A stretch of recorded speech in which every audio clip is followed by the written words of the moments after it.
Sonic Mania made a lot of people fall in love with Sonic all over again. Thanks to the collaborative efforts of Sega and some genuine fans turned developers, Sonic Mania reminded everyone of what made Sonic so wonderful in the first place. And while fans are still eagerly anticipating the confirmation of future retro-style Sonic games, there is something to hold them over. An update to Sonic Mania, including revamped stages and the return of two extremely deep-cut characters from Sonic's history, was released almost a year after the base game, and I'll be finding out for myself whether that update is unsubstantial or an integral addition when I complete Sonic Mania Plus. Hey everyone, and welcome to the very first episode of the Completionist DLC, the show where I'll be revisiting the games I've already previously completed and tackling the additional content that they've received in the meantime.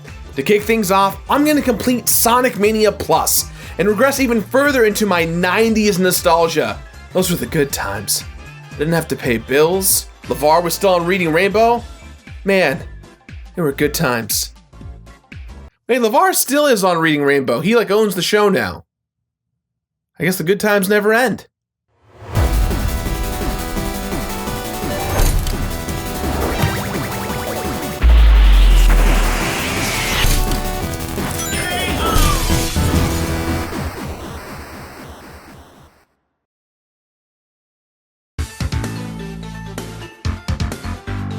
Sonic Mania single-handedly reignited my dwindling passion for Sonic, and I don't think I'm alone in that. After so many disappointing Sonic releases, many players were ready to pick the little guy up, throw him in the basement of shame, and throw away that key forever. But Sonic Mania proved that Sonic games could still be done well, even if it meant returning to 20-year-old tactics. Now, Sonic Mania felt like someone reached into the past of some extremely lucky alternate universe and pulled out their version of Sonic 4. It was that faithful to the classic stuff. But not only that, Sonic Mania also featured a handful of new ideas that seemed like they could have been the natural progression of the classic Sonic formula had that formula managed to survive into the late 90s. And getting to complete Sonic Mania was just as awesome as I had hoped. I happily gorged myself on all of the extra modes, collectibles, and multiple campaign playthroughs. And it was by far the fattest classic style Sonic game I had ever completed. And after giving it a complete it rating, I was still hungry for more. Just take all that Sonic Mania you can find, put it in a trough right in front of me, and let me go to work. Thankfully, Sonic Mania Plus is a hefty update, complete with an entirely new mode known as Encore mode, and more importantly, the glorious resurrection of two of Sonic's oldest partners. Someone must have broken the seal on Sega's vault of obscure characters because Mighty the Armadillo and Ray the Flying Squirrel are back.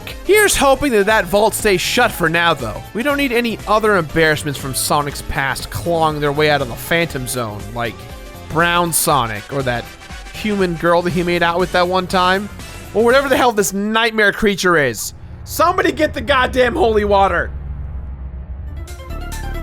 Sonic Mania Plus fires on all cylinders when it comes to additional content. While some new stuff was added in a free post-launch patch, there are tons of gameplay options, aesthetic improvements, and hidden goodies that you can only get with the paid DLC. And because of all that extra stuff, completing Sonic Mania just got even tougher. There are actually some new narrative elements in Sonic Mania Plus, specifically within the new Encore mode. It falls within the same narrative continuity as the base game, as well as Sonic Forces. It picks up right after the events of the latter game, with Sonic being transported back to Angel Island Zone, thanks to the power of the Phantom Ruby, a mystical MacGuffin that ends up being unimportant and uninteresting in no less than 3 campaigns. Sonic eventually comes across his two most neglected and most imprisoned friends, Mighty and Ray. Sonic destroys their cage, and after the player chooses one of the two, the other animal buddy is revealed to be that punk-ass practitioner of prestidigitation,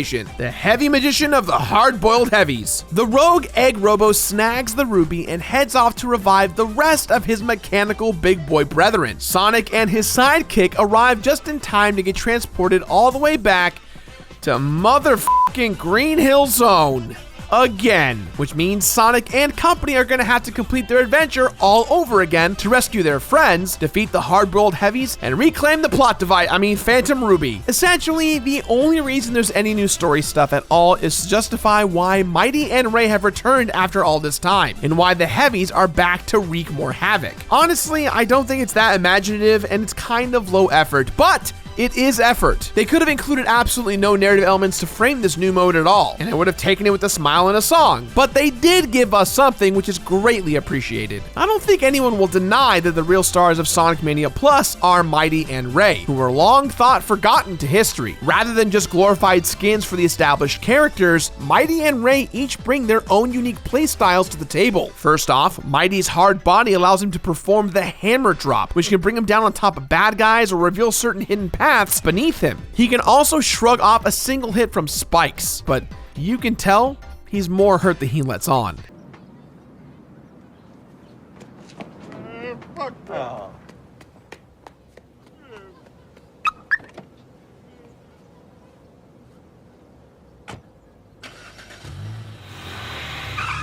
You're gonna cry in the car. Then there's Ray, who borrows Mario's cape physics to air glide his way through zones. This guy already has become the golden child of Sonic Mania speedruns thanks to that technique. Ray is outrunning Sonic in his own game! That's cold-blooded! These two new dudes fit right in with the rest of the playable cast, thanks to their genuinely classic designs and well-thought-out techniques. I completely missed Knuckles Chaotix back in the day, so getting to play a classic Sonic game with such a large cast is kind of a treat, but the larger cast does mean that there's even more completing to do this time around. With two new characters comes two more single character trips through Sonic Mania's main campaign, aka Mania Mode. There would have been two more trips to complete, with Mighty and Ray each having to do it all over again, with Knuckles tagging along in N Knuckles mode. But now that players can toggle that extra on an established saved file, Mighty and Ray only have to beat the final level while babysitting Knuckles. So now that you guys are a part of the Sonic crew, you gotta babysit too. Don't let him out of your sight. And don't give him any sugar no matter what he tells you. Encore mode is where most of the new gameplay lies. It's yet another trip through the campaign, except players are always in control of two characters, with the ability to swap direct control between the two of them at just about any time. On top of that, there aren't any extra lives at all. Instead, your lives are maxed out at 5, directly represented by the 5 different playable characters. During Encore mode, players will encounter item monitors that contain another missing member from the squad. They are then added to your queue of characters, and the next time your active character dies, they'll be replaced with the next dude in line. It's like a dark relay race, where the person who hands you the stick dies when they let it go. Yeah, there are item monitors that let you switch for free, but that relay thing sounds way more hardcore. This system adds a ridiculous amount of variety to yet another playthrough, and since you're not really selecting any characters when you start up your playthrough, you only have to beat Encore mode one time to satisfy your completion criteria, and things even feel fresher thanks to the makeovers that each and every zone has received. There's now a storm raging outside the Flying Battery. Hydro City looks like it's been remodeled in the style of Labyrinth Zone, and that late night Mirage Saloon is all kinds of sexy. These changes also would have been enough justification for the new mode, but each level also has been tweaked a little to accommodate Mighty and Ray's abilities, for the sake of changing things up for seasoned players. And let's not forget the various changes from the free patch, which include tweaked boss fights. Now this Metal Sonic fight is only a slight pain in the ass. And miraculously, one of my biggest complaints about Sonic Mania has been addressed. There are now transitions between every single zone, making the entire campaign feel fluid and more immersive. Unfortunately, there aren't any new levels in Sonic Mania Plus, like many of us were hoping. There is a brief trip through a part of Angel Island zone at the top of the Encore mode, but it would have been nice to add some more full levels to really cement this game as the biggest and baddest classic Sonic game of all time. There is a new bonus stage mode though. A pinball minigame replaces the blue spheres as the bonus stages in Encore mode. It's pretty self-explanatory and pretty easy, allowing you to rack up continues, power-ups, and even rescuing more of your friends. But if you're looking for a challenge, then the new special stages in Encore mode are here to shove your shit in.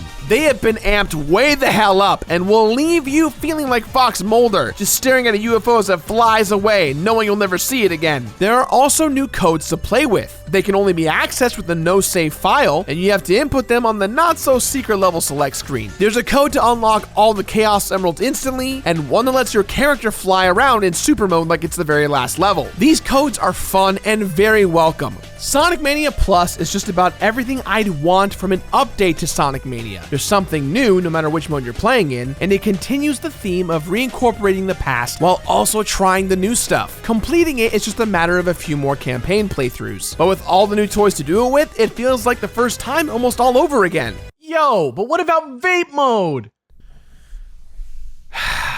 Okay, fine.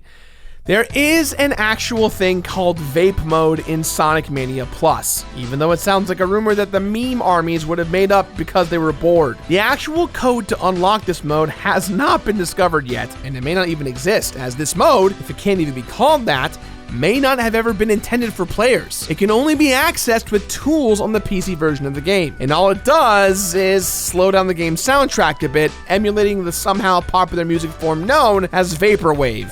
That's about it. Granted, these songs sound dope this way, but taking badass songs from the 70s and 80s and changing the BPM doesn't make it a new genre of music. But that's how hip-hop got started. They actually mixed and scratched and rapped over the stuff they took. These vape dudes are just slowing stuff down and are being called artistic geniuses. You sound like an old man. I am an old man.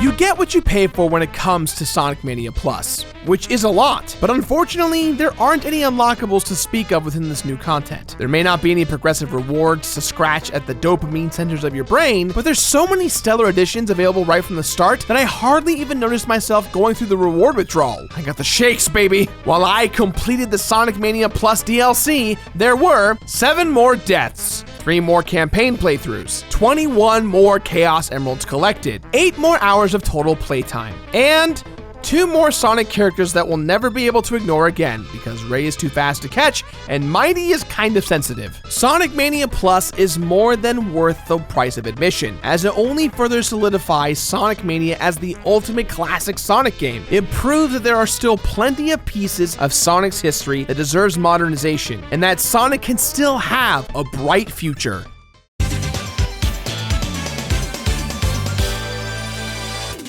Whether you've already completed it or this is your first brush with Sonic Mania, the DLC is definitely worth your time. It actually made Sonic Mania way better than it already was, which I didn't think was very possible. So, with that in mind, guys, I give this DLC my rating of download it.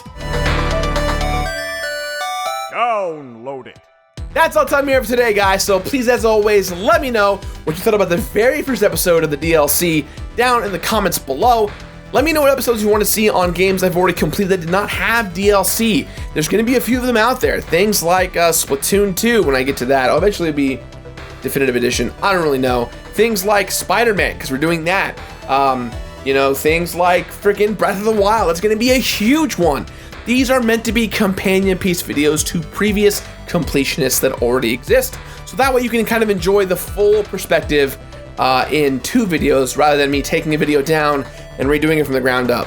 Let me know what you think in the comments down below. I love all of you. Click, like, tap, subscribe, buzzword, keyword, later, completionist this weekend. Bye-bye.